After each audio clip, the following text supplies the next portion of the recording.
भारत माता की, भारत माता की। हमारे बीच हम सबके हर दिल अजीज, हमारे चाहते, हमारे चहेते, भारत सरकार में सड़क और यातायात के मंत्री, पूर्व में रहे हमारे राष्ट्रीय अध्यक्ष, जिनकी सरपरस्ती में बहुत सारे मेरे जैसे कार्यकर्ता परवान चढ़े, ऐसे हमारे परम आदरणीय श्री नितिन गडकरी जी, उनके हमरा लेफ्टिनेंट गवर्नर मनोज सिन्हा जी, लोकसभा में मेरे साथी जुगल किशोर जी, डीडीसी डोडा के चेयरमैन धनेतर सिंह कोतवाल जी, डीडीसी किश्तवाड़ चेयरपर्सन पूजा ठाकुर जी, एडवाइजर भटनागर साहब, प्रिंसिपल सेक्रेटरी शैलेंद्र कुमार जी, मेरे सामने बैठे हुए प्रमुख महानुभाव, यहाँ के पूर्व मंत्री सुनील शर्मा, पूर्व मंत्री शक्ति प्रहार, पूर्व विधायक दिलीप सिंह जी, डोडा नगरी के प्रमुख नागरिकगण और मौजूद शहरीगण। डोडा की ये खूबसूरत सरजमीन और दरियाए चन्हाब की लहरों का संगीत और इन हसीन फिजाओं की खुशबू गवाह है इस बात का कि आज का दिन डोडा के लिए एक तारीखी दिन है।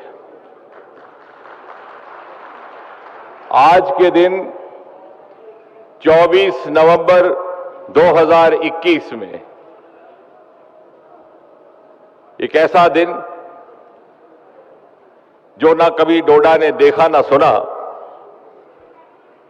जबकि एक नहीं, दो नहीं, तीन नहीं, चार नहीं, पांच नहीं, बल्कि 25 सड़कों से वाबस्ता प्रोजेक्ट्स का श्री गणेश, उसका शुभारंभ,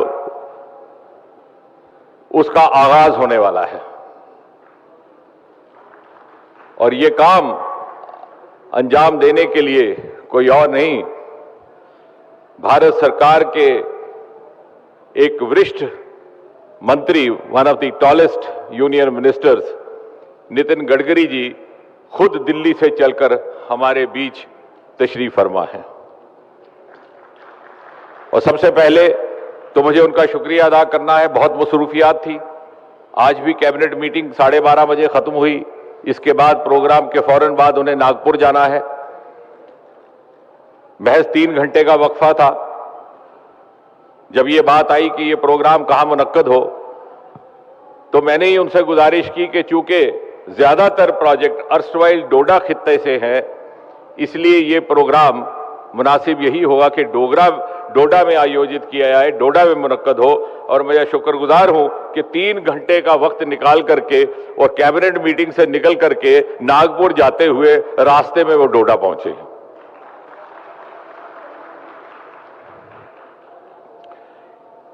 और ये 25 प्रोजेक्ट का एक साथ मेगा लॉन्चिंग होना इसलिए मुमकिन हुआ कि पिछले 7 वर्षों में इस खित्ते को जिस तरह की तरजीह मिली है, प्राथमिकता मिली है, आज तक देखने को नहीं मिली।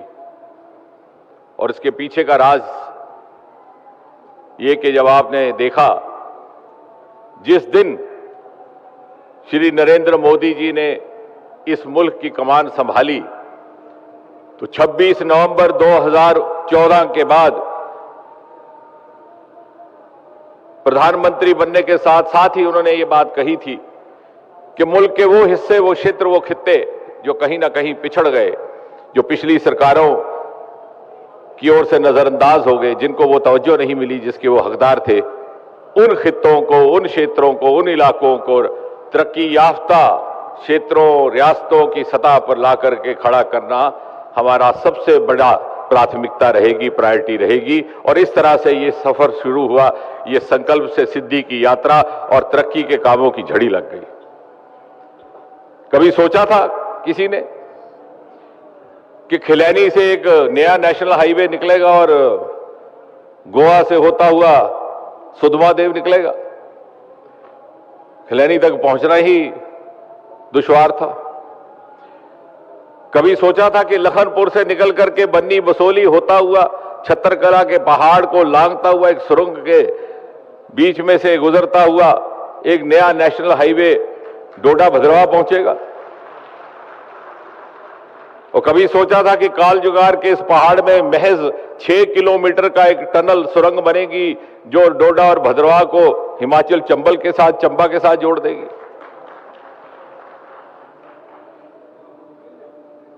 यहीं डोडा में एक पुल है गणपत का, बरसों तक उसके 2 स्तंभ बने रहे, लेकिन बीच की तामीर का काम रुक जाता था।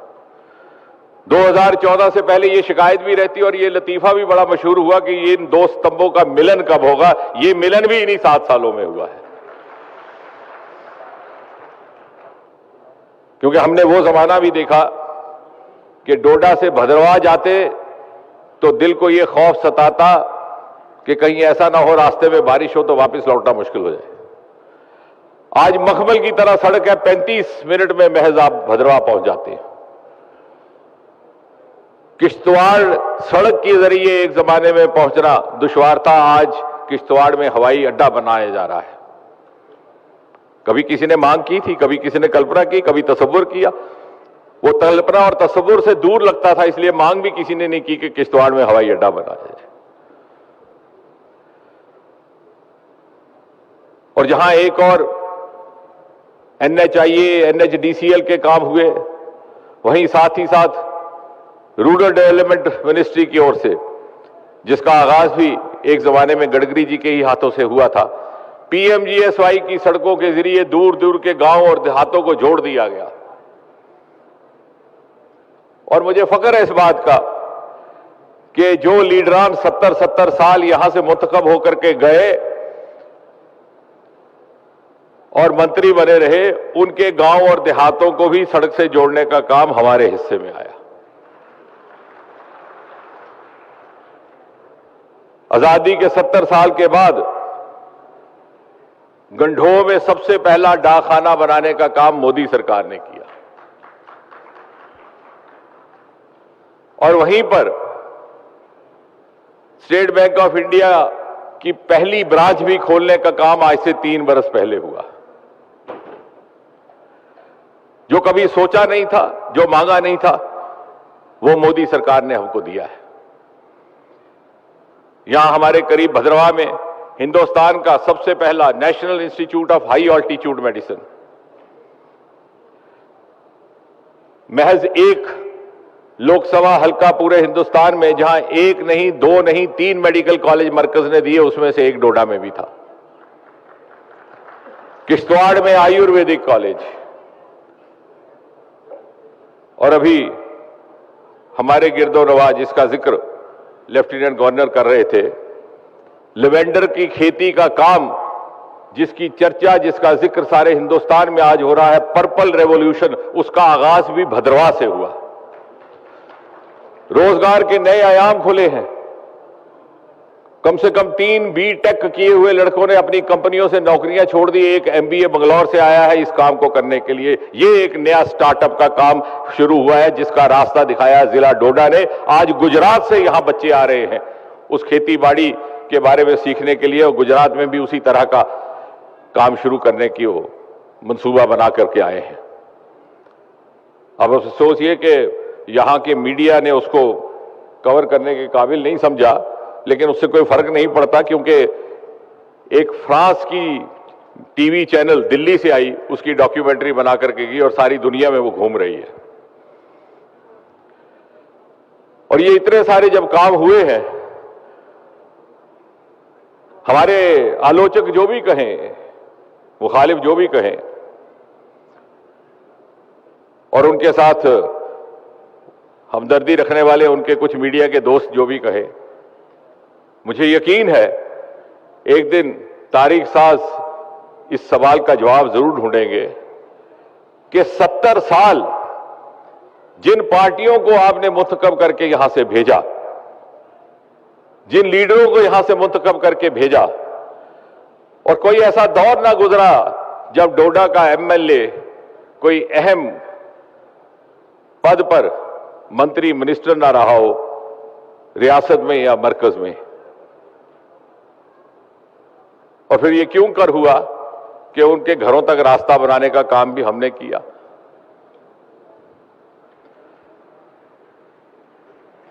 दूर दराज डिग्री कॉलेज, तालीम के इदारे, पाडर से कई बरसों से मांग चली आ रही थी, रियासती सरकार को दिलचस्पी नहीं थी। मरकज की रूसा स्कीम के तहत वहां डिग्री कॉलेज खोला गया। आज जगह जगह डिग्री कॉलेज है। कास्तीगढ़ में मरम्मत में कोई जवाब देगा कि मरम्मत के लोगों ने आज तक जिन पार्टियों को चुना, जिन लीडरों ने चुना, क्या नहीं चाहते थे वो कि वहां डिग्री कॉलेज हो? और जब इस सवाल का जवाब ढूंढा जाएगा तो शायद यह भी शक शुबा होगा कि क्या 70 साल हुकूमत करने वाली पार्टियां और इनके लीडरान चाहते ही नहीं थे कि उनके घरों तक, उनके गांवों तक, उनके देहातों तक नए जमाने की नई रोशनी पहुंचे। वो चाहते ही नहीं थे कि वहां इल्म का चिराग जले। शायद उनका मफाद इसी में था कि वो लोग, वो इलाका पसमानदा रहे, जहालत में रहे और बेखबरी के आलम में हर इलेक्शन में उनको वोट देकर के पुश्त दर पुश्त मंत्री और लीडर बनाए रखे। हमने यहां की तहजीब बदलने का काम किया है। एक नया पॉलिटिकल कल्चर, एक नई सियासी तहजीब कायम करने की कोशिश की गई है। जहां जिस चीज की जरूरत है वहां पहुंचानी है, उसकी भरपाई करनी है। बाद में लोग फैसला करेंगे वोट किसको देना है। और फिर दिलचस्प बात यह कि कुछ लोग कहते हैं कि साहब विकास तो हुआ ही नहीं। गडकरी जी के माध्यम से, उनकी मार्फत इतनी सड़कें, टनल बन गए, कहते साहब हमें दिखाई नहीं दिए। हां, टनल का इस्तेमाल भी जरूर करते हैं, पुल का भी इस्तेमाल जरूर करते हैं, उस सड़क के ऊपर गाड़ी भी जरूर गुजारते। बाद में जब बाइक वाला आता है तो कहते हैं नहीं, कुछ नहीं दिखाई दिया। अगले दिन जब गडकरी जी की ही इनायत से एशिया का सबसे बड़ा टनल नाशरी, प्रधानमंत्री यहां खुद आए, उसका लोकार्पण हुआ, तो कुछ ही दिनों के बाद, और सबसे पहला टनल मुल्क में जिसका नाम श्यामा प्रसाद मुखर्जी के नाम पर रखा गया, तो एक महानुभाव और उनके साथ एक मन चले मीडिया वाले कह ले साहब पता नहीं कहते हैं।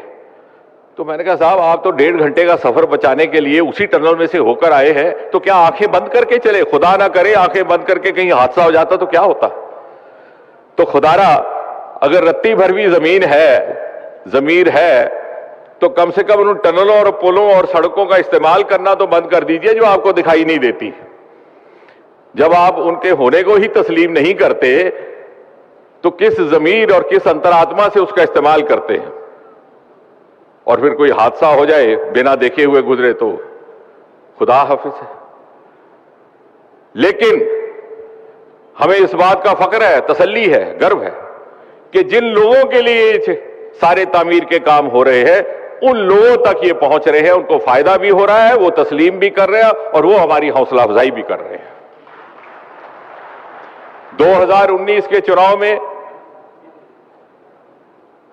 जब 14 के मुकाबले 6 गुना ज्यादा बढ़त से यहां से इस पार्टी ने चुनाव जीता और आजादी के बाद हाईएस्ट एवर विक्ट्री मार्जिन, तो रात को जब रिजल्ट निकला तो मैंने मीडिया से यही कहा था कि ये वोट उन बच्चों के नाम है जो 44-45 डिग्री गर्मी में कीड़ियां गडियाल जैसे पुल पर खड़े होकर के, अटल सेतु जैसे पुल पर खड़े होकर सेल्फियां खींचते थे, उनको दिखाई देता था ये काम। बात खत्म करने से पहले मैंने एक बार फिर से मशकूर हूं गडकरी जी का। हमने जो मांगा उन्होंने दिया। एमपी बनने के बाद 2014 में मैंने कहा कि कीड़ियां गडियाल का हमें पुल चाहिए क्योंकि जम्मू कश्मीर से होकर के, पंजाब से होकर के वापस जम्मू कश्मीर आना पड़ता है, बहुत बड़ी विडंबना है। उन्होंने उसका शिलान्यास भी किया, पिछले साल लोकार्पण किया। अभी रास्ते में भी जहाज में मैं ये कह रहा था कि जो हमारा खिलैनी से गोवा होते हुए सुध महादेव नेशनल हाईवे है, उसको साथ साथ रास्ते में कलोता, हम्बल और मरमत के साथ भी जोड़ दिया जाए, और उन्होंने मेरी बात स्वीकार की है, उसके लिए भी धन्यवाद।